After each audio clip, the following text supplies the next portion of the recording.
Hi everyone, welcome to Dose of Truth Tarot Chats with me, Eloise and Terryann. Hello. Hey, darling.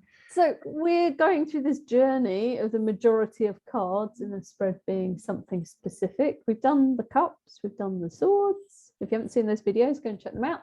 Today we're looking at... We're looking at wands, right? Wands. Yeah, so wands are, this suit. I don't even know why I picked this one to do today, but it's always the most interesting to me, because not everyone is going to walk around and say, oh, I'm creative, I can paint, I can write, I can draw, but there are many other ways to be creative. Yeah. So if you're looking at a majority, this gets really interesting, because sometimes we can run too hot. And if we run too hot, you got a lot of fire and you're running too hot. And again, share with me what you share with us. I think it's running too hot is, because if you get menopause. If you get an ace of batons and a two of batons and a three, you might not be running too hot. That would say something else like, all right, so some creativity is brewing, and you're about to manifest. You're going to start to come up with that creative urge. It's more of an urge. It's not a thought. It's not the finished product. It's something's brewing inside, like when you just need to write a sentence, or you need to dance around the house, or it's like all of a sudden you just like, I'm going to go out and garden, and you're just moving the garden around, and checking things out, or you're like, I just want to bake, and you have no idea why you want to bake. I don't know if that's happened to anyone, but that happens to me. I'm like, I just got to bake something. Yeah. I don't do it very often, but sometimes I just need to get my hands into some bread and knead it, or bake a cake. Or it's that need to declutter or do. It's almost like sometimes it's some physical urge, even though we're doing from a creativity perspective. Well, if you say that, then we would back it up with some coins would have to come. Yeah. They would have the fire would go immediately to the coin. So that's a really good example, Eloise. Good example. But the fire is moving, and you just have no idea why you're just doing something. Like you said, all of a sudden you're just cleaning up. Yeah. I mean, there could be many other things going on. I mean, cleaning up can be because your head's cluttered. That could also be swords, right? So the activity itself, this is why I find fire so hard to talk about. Because you can't say it's the doing of the painting, and you can't say it's the actual act of decluttering. You can't say but it is the dynamic behind the movement. So there you are moving and you're baking, but something dynamic's going on, right? That's happening. And I'm not talking about I have to cook every day, or stuff like that. That's almost your to-do list, unless it's like, oh wow, this is my time to just go in the kitchen and be creative. And be creative. So even saying the word be creative, I think a lot of people don't understand it. Quite frankly, I have never considered myself a creative person. I don't think a lot of people do. I talk a lot about it in class, and people are like, oh no, I'm not creative. And it's like, yeah, I know I'm not creative. And yet, there's plenty of examples right in front of you. Well, you dress a certain way. Yeah, you got dressed this morning. I always say that. Yeah, you put your clothes together in a certain way. Your home is a certain way. Your whatever you like to do is a certain way. I mean, just that dynamism within. Now, you could also go to overstressing the energy in the body. So sure, there can be creativity, but sometimes we can be overstressed, so you get burnt out. Those would be your top number cards, like the 9 and 10 of batons. So that can happen as well. So there's that element. And the other element that I bring in, not actual physical element, but quality, is anger. And anger is great to move the creativity. It's great. Now, screaming out angrily or feeling anger towards something, that is a whole or other getting your hands ballgame. on some actual swords. That's not what we're talking about. No, that's anger that is very interconnected with the swords, and that would mean you've got an emotion side. But I'm talking about the movement is the anger trying to move something. Like when you get really frustrated with writing something or whatever. But then that's a fine line too. What if I'm really frustrated trying to do something, but it's because I've already fried out my nervous system? Yeah. You know, that's a whole other ball game. So now your body is feeling really angry because you're pushing it over the edge. And usually that anger is well connected with fear, right? So if your body's fried out and you start to get angry, you could be terrified of something. And that's not really fire. That's not the fire element. That's more, you know, the elements combined, you know, where there's a lot of emotion, there's a lot of thinking, and then you would get the fire burning out your system, not actually working. So there are 3 different areas. So it'd be really cool to see what you come up with. So again, remember, fire is that, you know, it's just some kind of moving energy, and making the painting, the actual paint to the canvas, is basically physical something. But where's it coming from? What's like if I'm going to it? copy, when you draw something and you copy exactly, like paint by numbers, where you have a complete copy, that could be an intellectual, because some people can really, you know, figure out how to draw. And that's not necessarily creative, right? There's no need for the creativity. You might have to get creative to get that color, or if you were matching something, but other than that, it's not the same level. And it's also nothing is ever just in a box, you know. You can't, everything's so interrelated. You know, I was just thinking of you know, creativity kits, you know, and it's all preset, but you're the one, you know, that dynamic is coming together to create something. And you might change one little thing, or you might not like it, or you might throw it against the wall because it's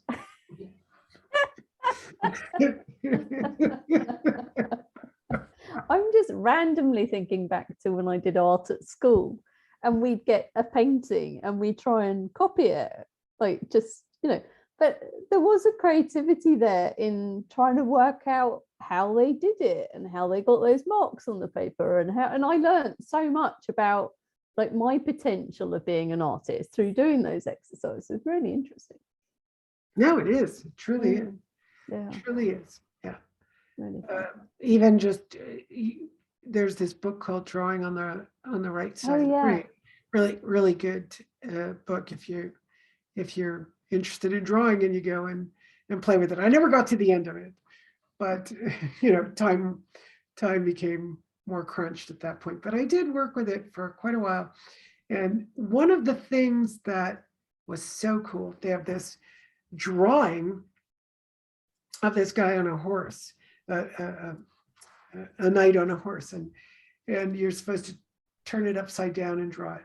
Well, unbelievable. You turn it upside down, it tricks your brain, and you start drawing the lines, and then it's like, oh my God, I show it to people all the time. I'm like, oh, well, this is as far as my drawing goes. They go, oh my God, that's fantastic. I'm like, I was just copying it upside down, because your brain is tricked. It's like, that's not, I didn't do it upright, but you could do it. You could just sit down and start drawing it, and it'll work, because you just have to trick the brain. Amazing. So I always laugh when I do that, but it gets people, you know, especially young people, like, just try it out. Take a drawing, turn it upside down and start drawing it, and you'll see, even hide parts of the picture. So your brain isn't recognizing a hoof or it's not recognizing it. So it tricks the brain to just make these lines. Just draw it's the amazing. Lines. Yeah. So I tried it. Really I did it upside down. I'm like, wow, that's really cool. Because then I turned it right side. I'm like, wow, that's crazy. It's not all perfect, but it's that's really interesting. And then I tried to do it upright. Oh my God. I just couldn't do it. It's amazing.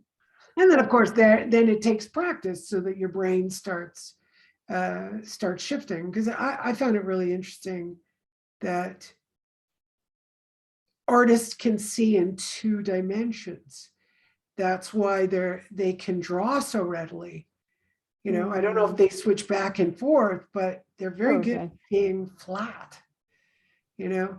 And I sit and I haven't done it for a long time, but once in a while I'll sit down and try to draw an eye. And all I do is try and see it in 2 dimensions, not 3. Well, the thing is, when you're drawing, you're trying to make 2 dimensions 3. Yeah, and that is the hardest thing to do. You can no, I don't think so. I find it the other way. Yeah, well, that's what I thought till I started doing this. And I went, no, you see it all flat and you're just drawing what's there. So the shading is right in front of you and it will create the 3 dimensions. But we're trying to make 3 dimensions and that's when we screw it up. Okay, yeah. You got it? Yeah. So if you try to make 3 dimensions, you screw it up. But if you draw exactly what you see in 2 dimensions, it will come out in 3 dimensions. Cool or what, right? Cool. Yeah. Cool. Because it is flat, for God's sake. Yeah. Flat surface. You can't draw 3 dimensions. Flat. Yeah. You're looking at something and it's flat. But I think, also, if you have a tendency to see things more in 3 dimensions, and there was an optometrist I went to see, or ophthalmologist, but he had a specialty, and he could actually talk about your personality and how you see the world. It was really cool. When he started talking about me, I was like, "This is just from my vision." Like he just gave me these little tests. Everything's connected to everything else. Yeah.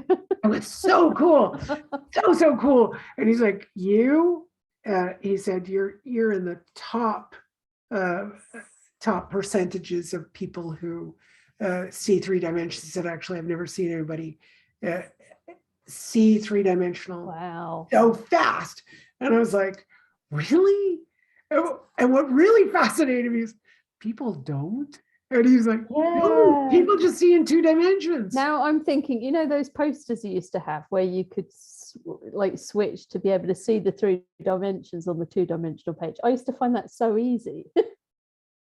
And other people can't do it at all. And I'd be like, yeah, well, I thought I couldn't do it because I can't do that. How can you not? Oh, okay. No, but he gave me something and I went, oh, and he's like, you saw it already? I'm like, yeah, it's right there. I'm not going to tell you what it is because in case you ever go and visit him and do that test. Yeah, well, you don't want to know what but I was just like, oh my God. And I said, yeah, sure. And he said, well, what is it then? And I told him what it was. And he's like, oh my God, I've never seen anybody see something so fast. And yet, the 3-dimensional page, I don't know why I struggle. I don't know, like I haven't tried that hard to look at it. Sometimes I just go by one and you see it, and sometimes I see nothing. It's so weird. It's so weird. But I don't know what that is. Maybe because there's another part. You could have a million things going on in your personality, right? I tend to focus very strongly on something, and I don't know how he put it, but it really, to me, described when someone says something and my intuition or my nervous system goes there, I can't let it go. And I stay with that and elaborate there. Yeah. I would imagine if you got tested, we'd be very similar. Mm-hmm. But can you imagine people don't see in 3 dimensions? That's so bizarre. So bizarre. Like, I didn't even know that was possible. Well, it's like color blindness, I guess. Well, I would say, okay, there's always got to be a few people that I wouldn't be surprised at, but a lot of people don't see in 3 dimensions. Crazy. Well, sorry, we could talk about this for days, but I was just thinking there's some kids that can't feel the difference between glass and sandpaper because they're so kind of like numb to their senses, and maybe it's the same. And then there are variations of that sensitivity because we have to do that in massage class. You put a piece of paper you put a hair on a table and put a piece of paper on top that, and you close your eyes and the person would do it and you'd go find it, and then I'd find it. And then they keep stacking paper. And one guy, Oh, you know, wow. the class Yeah. kept coming by and going, she's a liar about me. Because I don't know how many pieces of paper we had. And I'm like, oh, it's right there. It's right there. And they go, she's a liar. So I'm like, okay, just do it. And I left the room. He did it all on his own, came back. I went over the paper and I found it, the hair. And he's like, that's incredible. It's just different people's nervous system and sensitivity. That's all there is to it. I mean, do you notice how many times I scratch my face? I mean, I'm sensitive to every little Exactly. thing, We're always like, both sat here going, get this bit of hair out. I get the hair out of my face. It's itchy. There's something. I just felt a hair move on my back. You know, like just sensitive. And it's been my name for, you know, in my childhood. Oh, you're so sensitive to everything. And it's true. It's you know, my mother used to look at me and go, just sit on the grass. And I'm like, if I sit on the grass, I will literally go insane. You feel all the ants crawling around. Or just the grass. The grass tickling your legs. legs. The feel and the dirt and the grass would, because the grass moves when you're sitting on it. And I would just feel that movement and go crazy, whereas other people just like, whatever. And then she would say, okay, I'll put the blanket down. She'd put down a scratchy blanket, you know. Like I can't sit on that. You can't win. Yeah, so we're all quite different. So these are interesting topics for fire, like how our energy moves, you know, how it responds to the world. I mean, it's still nervous system, but you know, how does what is going on with different people? I mean, you obviously can relate to me, and I can relate to you. But some people go, no, like they're sitting down and like, I'm doing this, and I'm going like this, I'm doing this, and just the air.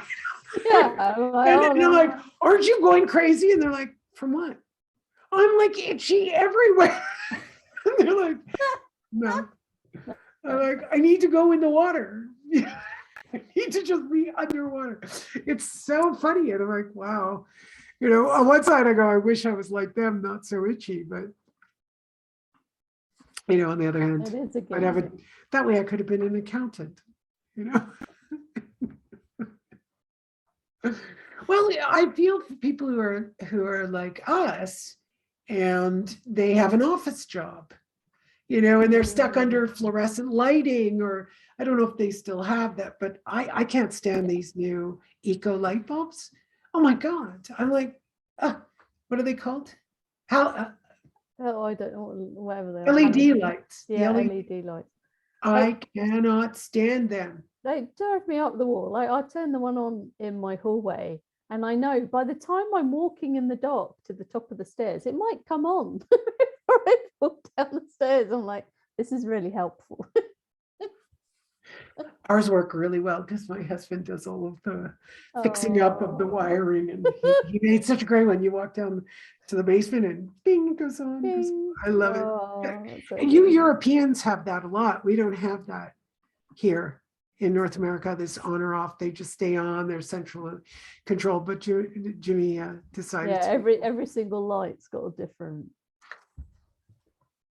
Yeah, like with it, there's some comedians in the UK that joke about the fact you turn your eco light on and then wait half an hour for it to turn on. Right, you have such a different system. It's like really weird. Well, and also, you know, I even when I think of where this is my city where I was born, and you know, you get used to.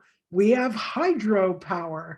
Like we have water, you know, we have so much water, and, you know, the water falling in northern Quebec. I mean, there's so much of it. It's like, you know, it would only have to be the transformers or an overload on the system, but we got water, like lots of water. So there's lots of flowing water. So it's, you know, our electricity is great. It's always been great. But when I go to Greece, you know, don't forget. Turn on the thermosifano, which is the water heater, and you have to turn it on, and it heats up so fast. That's another incredible thing, is how fast. You know, ours is all lower. Well, we always have hot water, but when I was a kid, you could run out of hot water. Whereas you go to Greece and switch it on, and within 2 seconds it was boiling hot water. You're like, what the hell did they use in there? Whereas, if our tank went, you'd have to wait, 10 or 15 minutes, whatever, if the water ran out. Because the dishwasher going, 5 people in the family, 4 people take showers, the washing machine going, we just have like constant usage of all these things. Whereas in Europe, it's not something like dryers, and you guys don't have, it's not very common that I've seen people have dryers. No. They're usually washers, and then you hang things up. Whereas here it's like, we use our washer and dryer. Yeah, everyone else. Washer, dryer, dishwasher. Oh my God, so many things that we use. Well, that's a good description of fire too, is all this energy, even though our dynamic energy comes from the movement of water. So the movement of water can be fire. So have some fun with that. And maybe you want to try out that little, well, maybe that's a little complex. Maybe we'd save that for a challenge to be able to help people find out, what they're good at in childhood. But if you can extrapolate from it, that'll be great. So let us know what you come up with fire. Be fun. Yeah, write us a comment, check us out, have a look at our website. Smash that like button. Smash that like button, subscribe. Or just press it gently. That's fine too. I like smash. I have to give credit to Tim Cast. He's the one who says smash that like button. I just like it. A lot of people do. Oh, they do? Okay. Yeah. I don't watch a lot of people. I like what he says. Yeah. Smash that like button. I like thumbscribe. Thumbscribe. Just like do everything at once. Tick the like button and subscribe. Thumbscribe. Okay. Anyway, that's my humor. Right. Okay. Moving on. We'll see you all next week. Next week. Bye.